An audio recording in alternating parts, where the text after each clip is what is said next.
Namaskar. The topic of this lesson is on the ocean waves. Oceanography is an interesting subject in geography. Everybody would like to go to the coastal regions and beaches to enjoy the marine environments. Beaches are always considered as good tourist spots. When we look to the sea from the shore, we can see the dancing ocean waves on the sea surface. If we look carefully, we may notice that the waves are undulations of the sea surface with a height of 1 meter or more. During the course of time, the sea level may also change from one level to another within a day. Waves are never ending dynamic surfaces created by the action of wind on oceanic water masses. Waves are undulations of the surface layers of the bodies of sea waters. Large bodies of water are almost constantly in motion. Ocean surface are never calm and smooth. They are uneven, irregular, rough and restless.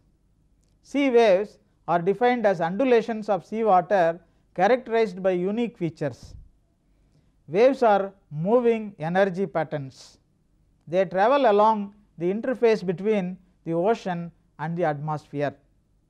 The movements of sea water are reflected in the form of waves caused by the action of wind, tides caused by the attraction of moon and the sun, and the ocean currents, and the slow circular movements from the high latitudes to the equator and vice versa, and also the compensatory movements between two basins differing from each other in their density and salinity of water masses. Among these, the waves are caused by the action of wind. Waves are never ending disturbances seen on the surface of the oceans. The pattern of waves generated by the oceanic masses will never be repeated in the same pattern again. Study of waves is an essential aspect in the subject of oceanography, marine biology, marine geology, fisheries and marine engineering. Hence, in this lesson the following aspects are highlighted: properties of ideal waves, types of ocean waves, processes causing wave formation, breaking of waves, and the tsunamis which are called as the seismic sea waves.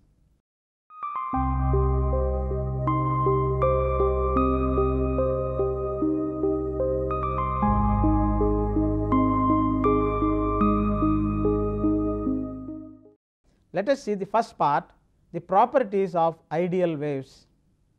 When we observe the ocean surface, we can see waves of various sizes moving in various directions, resulting in a complex wave pattern that is constantly changing with reference to time.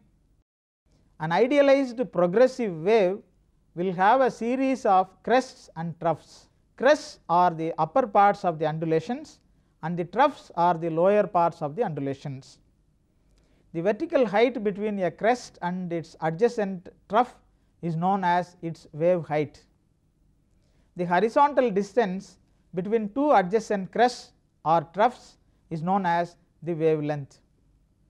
The ratio between the wave height and the wavelength is known as the wave steepness. The time that elapses during the passing of one wavelength crossing a point is known as the wave period. Wave speed is equal to wavelength divided by wave period. The number of wavelengths that pass a fixed point per unit of time is known as the frequency of waves. The circular orbits followed by the water particles at the surface have a diameter equal to the wave height. The diameters of particle orbits decrease with increased depth until the particle motion associated with the wave ceases at a depth of 1/2 of the wavelength, that is L by 2. Waves are classified into longitudinal, transverse and orbital categories based on their properties. In the case of longitudinal waves, the particles in vibrating motion move back and forth in a direction parallel to the propagation of energy. These waves transmit energy through all states of matter. In transverse waves, the propagation of energy is at right angles to the direction of particle vibration. These waves transmit energy only through solids. A typical example is the rope experiment. If we tie up the one end of a rope at the door knob and the other end is moved up and down with the hand, we may get a series of waves generated from one end to the other. A wave form is set up and progress along the rope. The energy is transmitted from the motion of the hand towards the door knob. If one has to pick out a particular segment of the rope and watch it, the segment would be seen to move up and down at right angles to a line drawn from the door knob to the hand, and it is putting the energy into the rope. This type of waves can transmit energy only through solids. The third type of waves are called as orbital waves. Waves produced on the surface of the ocean have particle movements that are neither longitudinal nor transverse, and these are called as orbital. Since the particles move in circular orbits in these orbital waves at the air-sea interface, these waves are called as orbital waves. The movement of particles along such an interface involves the components of both, since the particles move in circular orbits at the interface between the atmosphere and the oceanic water masses. They are also called as orbital waves or interface waves. Motion of water particles is the underlying principle behind these oceanic waves. Water particles in a sea wave follow the circular orbits at the sea surface. The diameter of such circular orbit is equal to the wavelength near the surface. At the crest, the water particles move in the direction of the energy propagation. The size of the circular orbits flowed by the particles get diminishing with the increasing depth below the sea surface. The water particles in the trough of a wave will move in the opposite direction of the wave. Half of the orbit of the water particles in the trough is at a lower velocity than other half of the orbit in which the particles will follow the crest of the wave. The characteristics of waves differ with reference to deep and shallow water masses. Let us see the differences between deep water waves and shallow water waves. The deep water waves. In deep waters, the water depth is greater than half of the wavelength, that is, d is greater than L by 2. So, deep water waves travel across the ocean in which the depth of water is greater than one half of the wavelength. All wind generated oceanic waves moving across the oceans are all deep ocean waves. Let us see the shallow water waves. These are waves in which water depth d is less than 1/20th of the wavelength, that is, d is less than L by 20, and these are classified as shallow water waves. They are also called as long waves. As waves enter shallow water, they become taller and slow down, eventually breaking on the shore. At a depth half of its wavelength, the rounded waves start to rise and their crest becomes shorter while their troughs become longer and lengthen. Although their period stays the same, the waves slow down and their overall wavelength shortens. The bumps gradually steepen and finally break in the surf zone when depth becomes less than 1.3 times their height. These wind generated waves move into shallow water near the shorelines. Tsunamis and tidal waves are also belonging to a special category of oceanic waves. Tidal waves are generated by the gravitational attraction of sun and the moon. The tsunamis are seismic sea waves generated by the underwater volcanic and seismic activities.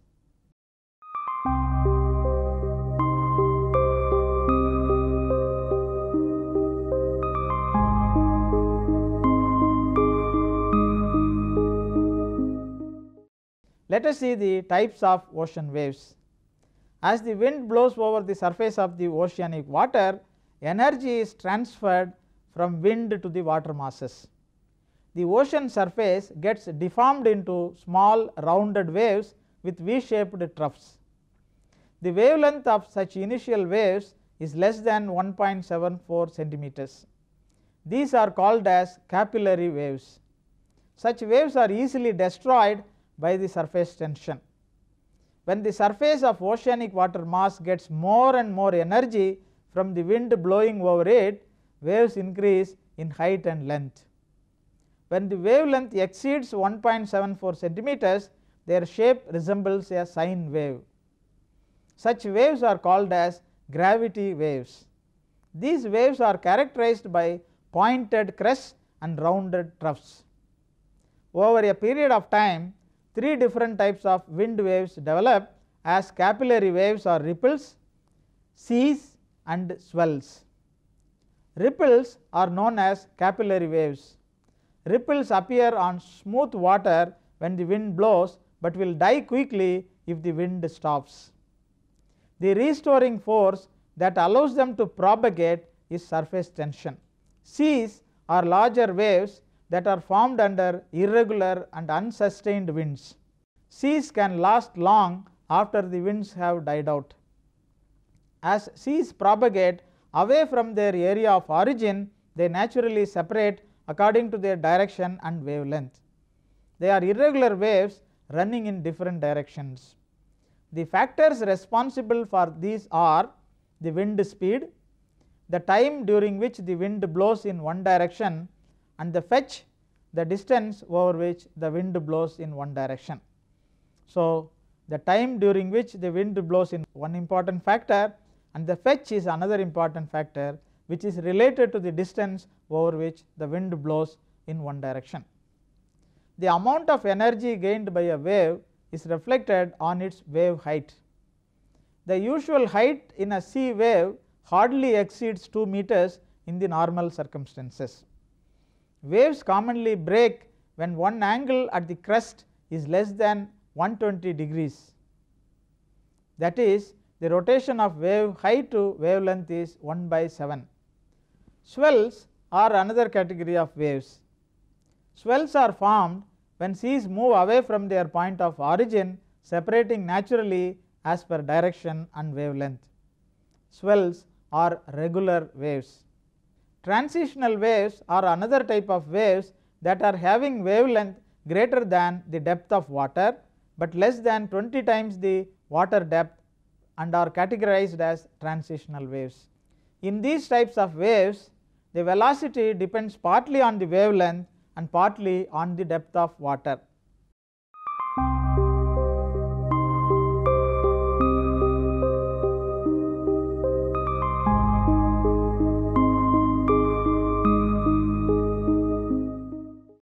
Let us see the processes causing the wave formation. Ocean waves are undulations of the sea surface with unique properties. The surface appears to be composed of random waves of various lengths and periods. Ocean waves are mostly produced by the wind. The faster the wind, the longer the wind blows, and the bigger the area over which the wind blows, the bigger the waves generated in that region. Wave phenomena involves the transmission of energy and momentum by means of vibrating impulses through the states of matter. The particles which constitute the medium simply move in a forward, backward and circular pattern, transmitting the energy from one place to the other. These waves may range from tiny ripples caused on the surface of a lake to a gigantic roller coasters seen in the oceans. The most prominent factors involved in the formation of waves on a water body include the wind speed, depth of the water and the fetch. Fetch is the distance covered by the wind. The generation of sea waves are caused by the following factors: atmospheric circulation and wind, movement of fluids of two contrasting density along the interface of two fluids of different densities, then movement of turbidity currents, then earth induced tectonic forces, underwater volcanic eruptions, gravitational forces of the sun and the moon, atmospheric storms, and also nuclear tests and missile operations. Wave formation is a very unique and complicated process. The three main factors that cause waves in the oceans are the speed of the wind, the distance of the water over which the wind has blown, and the duration of time the wind has blown over the surface of the water. The greater each of the above factors is, the larger will be the oceanic waves. A wave is measured by its height, that is the distance between the trough to the crest, the wavelength of the wave, that is the distance from one crest to the next, or the period of a wave, that is the time taken between two consecutive waves from a fixed point. Waves come in various shapes and sizes. The size of the wave depends on the velocity of the wind. The faster the wind is blowing, the bigger will be the nature of the waves.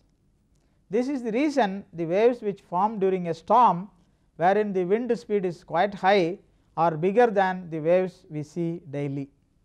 Wave formation involves two basic types of forces: those that are initially disturbing the water and those that act to restore the equilibrium or promoting the still water condition. Wind causes most of the oceanic waves. Winds are highly variable. The third disturbing force is the attraction of the sun and the moon on the oceanic waters. These cause the longest waves of all, called the tides. Seismic sea waves are earthquake induced waves propagated through the underwater environment. They are called as tsunamis. It may also originated due to the volcanic eruptions and tectonic movements in the deep ocean floors.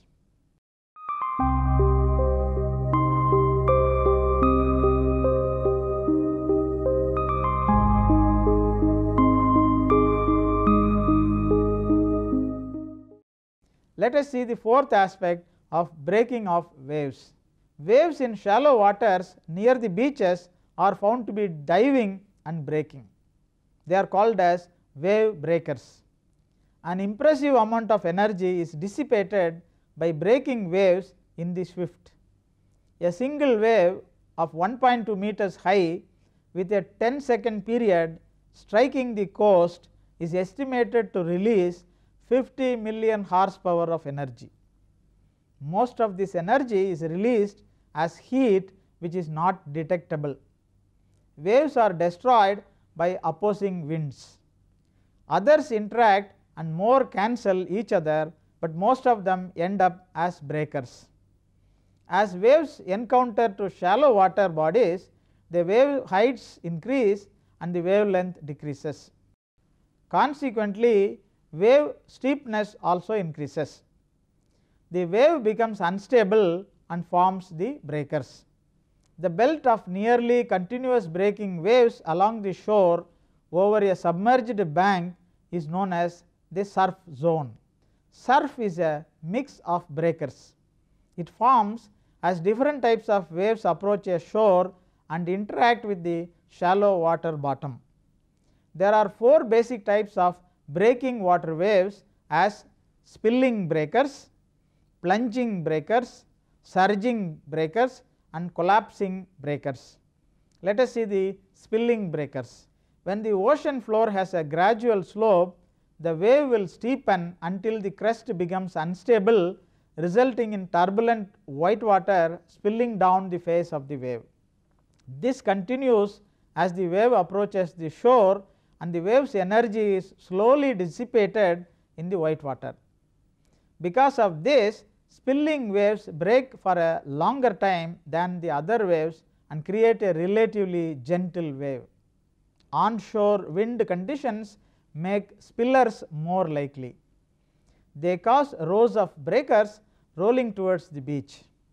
Such breakers gradually transport water towards the beach during groups of high waves. These are also called as rolling breakers. The spilling or rolling breakers are the safest waves on which to surf. They can be found in most areas with relatively flat shorelines. They are the most common types of shore breaks. During this process, rips running back to the sea transport this water away from the beach during groups of low waves. When caught swimming in a rip, one should not attempt to swim back to the shore because such rips can be very strong. People should swim parallel to the beach towards the beach where the waves are highest. This is where the water moves towards the beach. Let us see the second group of plunging breakers. A plunging wave occurs when the ocean floor is steep or has sudden depth changes, such as from a reef or a sandbar. The crest of the wave becomes much steeper than a spilling wave, becomes vertical and then curls over and drops onto the trough of the wave, releasing most of its energy at once in a relatively violent impact. A plunging wave breaks with more energy than a significantly larger spilling wave. If a plunging wave is not parallel to the beach, the section of the wave which reaches the shallow water will break first. Plunging or dumping breakers are the preferred waves for experienced surfers. A plunging breaker is dangerous for swimmers because its intensity is greater and greatly augmented by the backwash from its predecessors. Surging breakers occur where the beach slope exceeds the wave steepness. The wave does not really curl and break, but runs up against the shore while producing foam and large surges of water. Such places are dangerous for swimmers because the rapidly moving water can drag the swimmers over the rocks. When waves break, their energy is absorbed and the energy is converted to heat.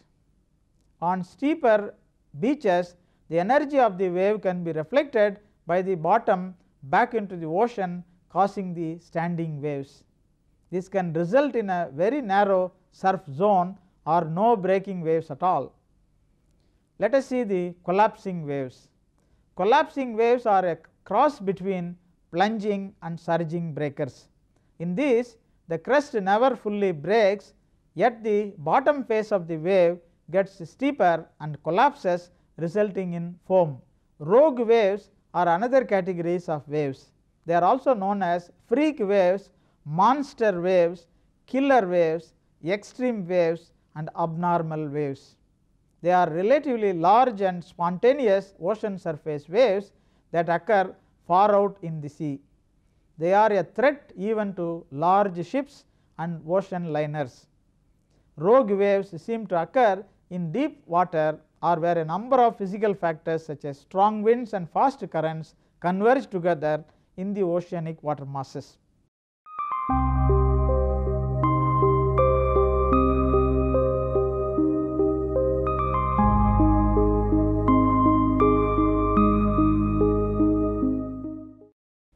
Let us see the tsunamis. They are the seismic sea waves. A tsunami is a seismic sea wave. Tsunamis are series of huge waves that can cause major devastation and loss of life when they hit the coast. The word tsunami is a Japanese word which means harbor waves. The possible causes of a tsunami are an underwater earthquake with the Richter scale magnitude of over 6.75, or a submarine rock slides, or a volcanic eruption, or if an asteroid or a meteoroid crashes into the oceanic water masses from space, tsunamis are formed. A tsunami starts when a huge volume of water is shifted by any of these underwater mechanisms happen. When such a large volume of water is moved, the resulting wave is very large and can be spread over an area of thousands of square kilometers. Tsunamis can travel from the point of origin to the coast at great speeds. The speed may be as high as 1000 kilometers per hour in the open ocean. This is the speed with which a jet aircraft travels. A tsunami can move from one end of the ocean to the other end in a few hours. Fortunately, tsunamis are very rare with approximately 6 of them hitting the coast every century, most of them occurring in the Pacific Ocean only. With the advancement of technologies over the years, tsunamis can now be detected before they hit the coast, thereby reducing the loss of life.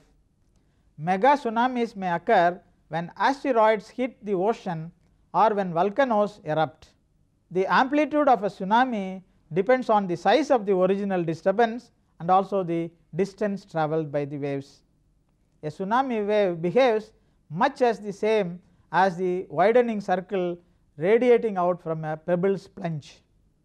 As the circle widens, the wave's crest lengthens and its height decreases proportionately to the square root of the distance travelled. After about 12,000 kilometers, it reaches the minimum amplitude. After this distance, it starts focusing again under the influence of Coriolis forces and the curvature of the earth. At sea, a tsunami is hardly noticeable even though it travels so fast, typically rising less than a meter over a period of 10 to 30 seconds. Such movement is easily concealed by the local waves. That is why many a time we may not be able to see this movement of tsunamis in the satellite pictures very easily. The speed of a tsunami wave is limited by the depth of the sea to about 450 knots in the Pacific Ocean, that is roughly about 830 kilometers per hour. A tsunami of 4,000 meter deep bounces off the continental shelf, producing a variety of waveforms. The continental shelf of 100 meters is a very shallow area for all these waves. Hence, they easily rise, form steep crests and show very large horizontal water movements. This may make them run over all low-lying areas, rip boats from their moorings and may bear the sea to a depth of 5 meters or splash against the coast to a height of 20 to 30 meters. You might have seen during tsunami, the water might have flown over to the first floor, second floor and sometimes third floor of the buildings in the coastal areas, and many of the resort hotels are all damaged by the wave heights. The first tsunami wave is not necessarily the worst tsunami wave. Earthquakes and tsunamis could be monitored by sea-based monitoring stations. By placing sensors on the bottom of the sea, large waves could be detected. Normal storm waves do not reach deep enough, but a tsunami's long wave would, even though its amplitude might be very small. By means of satellite communication, the early warning signals could be transmitted to a tsunami warning center. Waves have tremendous energy. These energies have both constructive effects and destructive effects. Let us study the details of the waves and the tides in the next modules.